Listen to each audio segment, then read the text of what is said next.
यहाँ उपस्थित जो सभी हमारे संगीत से जुड़े हुए लोग हैं, आप सभी को भी प्रणाम करता हूँ। बहुत ही शानदार।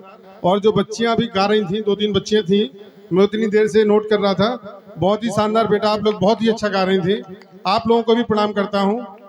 और बच्चों के लिए एक बात जरूर कहना चाहूँगा, बहुत कम शब्दों में, क्योंकि हमारे बहुत सारे मेहमान हैं और आप लोगों के प्रोग्राम को व्यवधान न डालते हुए मात्र 2-3 बातें कहना चाहूँगा। पहली बात तो ये कि आप लोगों ने लगभग सब कुछ इसी में दिखा दिया। जो आप लोगों ने जितने आपके यहाँ कार्यक्रम हुए हैं, जिन मूल्यों को लेकर हमको चलना चाहिए, जिन हमको क्या बनना है, हमको इस देश को कैसा बनाना है ताकि हमारा देश जो है वो नीचे ना, उसका सर जो है कभी नीचे ना झुक पाए, हम उसको कभी पीछे न ले पाए, इसके लिए क्या क्या करना है, किन किन मूल्यों को हमको अपने आत्मसात करना अपने अंदर, ये सब बेटा आप लोगों ने बताया है। बस इसको सिर्फ गानों तक, सिर्फ मंचों तक सीमित न रखिए, इसको अपने अंतर मन में उतारिए। पहला मूल मैं गिनाए दे रहा हूँ आप लोगों को, कौन कौन से मूल हैं जिनकी चर्चा आपने स्वयं यहाँ करी है।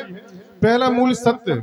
अभी 1 मिनट पहले जो सत्य अहिंसा वाला आप लोगों ने गांधी जी का जो मंचन किया था कि गांधी जी लाठी लेके चल रहे हैं, उनके पीछे उनके लोग चल रहे हैं, उसमें जो लाइन थी सत्य और अहिंसा, इनको समझिए। सत्य और अहिंसा कितनी बड़ी ताकत है, इसको समझिए, अपने मन में आत्मसात करिए, तब हम देश को बेहतर देश बनाएंगे। दूसरा, एक बहुत अच्छा जो आप लोगों ने अभी बताया, भ्रूण हत्या को लेकर के अपनी सोच बदलिए। मैं सारी महिलाओं से, महिलाओं की दुश्मन उसमें चूंकि एक पुरुष को दिखाया गया है, लेकिन ज्यादातर समय महिलाएं ही होती हैं। आप रोहित जो नाम के शख्स थे, आप उनको दोष दे सकते हैं, लेकिन विश्वास मानिए ज्यादातर दादा दादी और नानियां ही इसकी बहुत ज्यादा दोषी होती हैं। तो महिलाएं ही महिलाओं की दोषी हैं। तो प्लीज अपनी मानसिकता को बदलिए। बेटियां किसी भी मामले में बेटों से कम नहीं है। दूसरे और अगले मूल के बारे में मैं बात करूं तो सबसे, देश को लेकर के हम जब बात करते हैं तो सबसे पहले शिक्षा, ये शिक्षा का मंदिर है। और अपने बच्चों को जितना चाहे मजदूरी कर लीजिए, लेकिन बच्चों को पढ़ाइए जरूर। अगर बच्चे पढ़ेंगे तो सारे दुनिया के सारे संसाधन वो पा जाएंगे, स्वयं पा जाएंगे, उनको किसी के भरोसे नहीं रहना पड़ेगा। शिक्षा को किसी भी कीमत पर शिक्षित करिए बच्चों को। और ये स्कूल देखकर मुझे अंदर से बहुत प्रसन्नता हो रही है। ये माहौल है, मतलब मैं सोच नहीं पा रहा हूँ कि ग्रामीण क्षेत्र में इतना अच्छा माहौल आप लोगों ने बच्चों को दे रखा है। तो इस देश को आगे जाने से कोई रोक नहीं सकता, अगर ये लगातार माहौल हमारे क्षेत्र में बना रहे तो 2-3 चीजें और मैं बताना चाहूंगा बेटा, जो हमारे इसमें बाधक है। पहली जो चीज ये है कि अपने मन को, अपनी सोच को कंजर्वेटिव मत रखिए, संकुचित नहीं रखिए, अपने दिमाग को खोलिए, विस्तार कीजिए। और शिक्षकों से जरूर कहना चाहूंगा कि 3-4-5 सब्जेक्ट ऐसे हैं जिन पे आप लोग मुझसे ज्यादा शिक्षण कार्य के बारे में समझते हैं, लेकिन पहला जो 2-3-4 विषय हैं जिन पे आपको जरूर गौर कराना है। बच्चे अगर देश का नाम हम इनसे रोशन करवाना चाहते हैं, अपने देश का नाम, तो इन्हें विज्ञान में साइंस, टेक्नोलॉजी, इंजीनियरिंग, मैथमेटिक्स और मेडिसिन, ये ऐसे सब्जेक्ट हैं हर हालत में आपको ये बच्चों को सिखाने ही पड़ेंगे। इनको दुनिया की सारी चीजें सिखाइए, लेकिन इन विषयों में पारंगत बनाइए।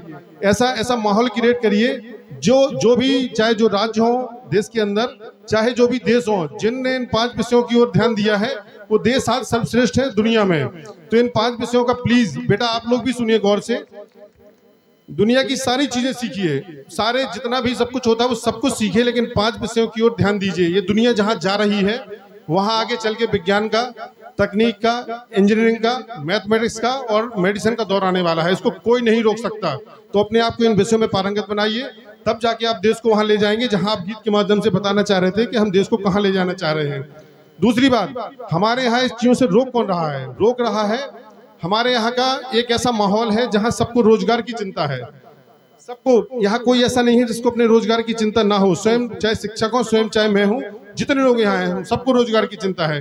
तो एक बेटा ऐसा माहौल आप लोग भी घर में बात करिए, हम लोग एक ऐसा माहौल बनाए कि इस क्षेत्र में रोजगार की चिंता किसी को ना रहे। जिम्मेदारी आपकी उतनी नहीं है, आपको सिर्फ अपने मम्मी डैडी से कह के ऐसा माहौल बनाना है।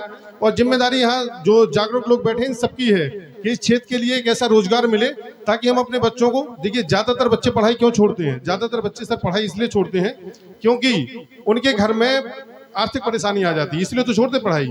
तो रोजगार के जो संसाधन है वो हम ऐसे क्रिएट करें, इस क्षेत्र के जिम्मेदार लोग, इस पे क्या ये विस्तृत चिंतन की आवश्यकता है कि क्या क्या हम कर सकते हैं। अगर हर घर में रोजगार होगा तो विश्वास मानिए कोई ना बच्चों की पढ़ाई छुड़ाएगा ना बच्चों की पढ़ाई छुड़ाएगा। अंतिम बात के साथ बात खत्म करता हूँ। सबसे बड़ा जो बाधक है गांव में, कोई भी एक, अगर मैं एक शत्रु को मानूं, सबसे बड़ा बाधक इस देश के विकास में, इस क्षेत्र के विकास में, बच्चों की पढ़ाई में, वो है नशा।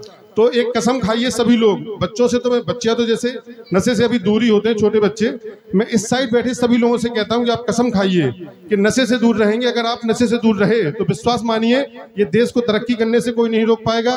इन बच्चों की पढ़ाई कभी नहीं छूटेगी और जो हम कंजर्वेटिव लगातार हो रहे हैं वो भी नहीं होंगे। इसी के साथ मैं शुभकामनाएं देता हूं इस विद्यालय को। आप बहुत शानदार थे, अद्भुत थे, बहुत शानदार।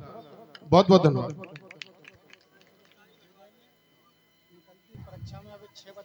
बहुत शानदार। हर साल इस विद्यालय से नवोदय और छात्रवृत्ति परीक्षा में होते हैं सर, आप डिजर्व भी करते हैं वास्तव में।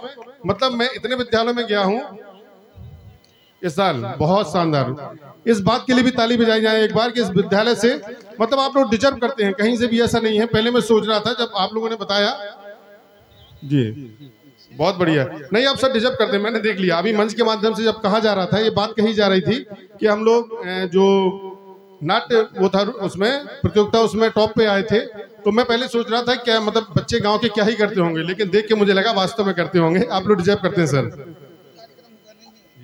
बहुत बहुत बढ़िया। आप लोगों के लिए एक बार पुनः सभी लोगों के लिए तालियां बजा दीजिए बच्चों के लिए। ये शानदार विद्यालय है और ये विद्यालय ऐसी प्रगति करता रहे। इसी शुभकामनाओं के साथ में आप सभी को पुनः धन्यवाद देता हूं, आभार करता हूं। आप लोगों ने मुझे यहाँ बुला के जो सम्मान दिया, बहुत बहुत धन्यवाद।